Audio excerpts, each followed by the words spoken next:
Hi, this is Terry with Burlette Painting. Today we are on our final steps. Quick recap, we talked about covering everything. We talked about the preparations, the sanding, we've done the ceilings. We did our first coat. After our first coat on walls, what we did was we got a light. We walked around the whole entire job after that first coat and we looked for anywhere that got missed. On spackling, drywall, whatever. This is called your final punch out. You always want to make sure you do your final punch out before your final coat, because like it says, it's final.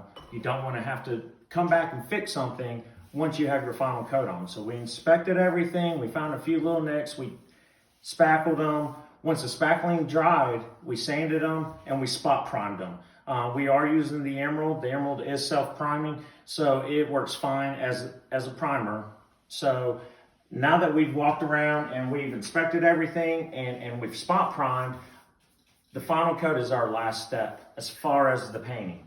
So we got Paco, he's in this room, we're going around this room. What he did was he cut in first. You always do your brushing first. It's pretty much the basics of painting. He cut in the high, we freehand all our lines. We do have the blue tape on the side like we had mentioned before. As you can see, they still cut their straight lines. There may be just a hair here or there on the tape. As you can see down here, very, very little paint on the tape on the baseboards. You just don't want that paint to bleed behind your blue tape. So it's always a good idea to still cut a straight line, or the best you can with the blue tape. So as we walk around this room, some areas have been cut in a second time, some areas haven't. I think right here is an area that we touched up. We also want to, during this step, you also want to sand your walls again. Like I mentioned yesterday, you sand your walls before your first coat, you sand your walls before your final coat. So that was actually done after we did the spot priming. So as you go around, we can see Paco cutting in. He's up here on this side right here, cutting in this corner. Once he finishes cutting this room in, he's going to come and we're going to start rolling this room out. This paint rolls out beautifully. It is Emerald. It is their top product. These products are not designed to be rolled heavy. You want to roll them, I wouldn't say thin, but you want to definitely spread out the paint as far as you can out of your roller. Once you spread it out, you smooth it out. We as professionals, we do not use pans. We use a 5-gallon bucket. As you can see, we got a 5-gallon bucket here with our 9-inch roller. We use what we call a screen. This is a frame, this is the nap. So instead of using a bucket,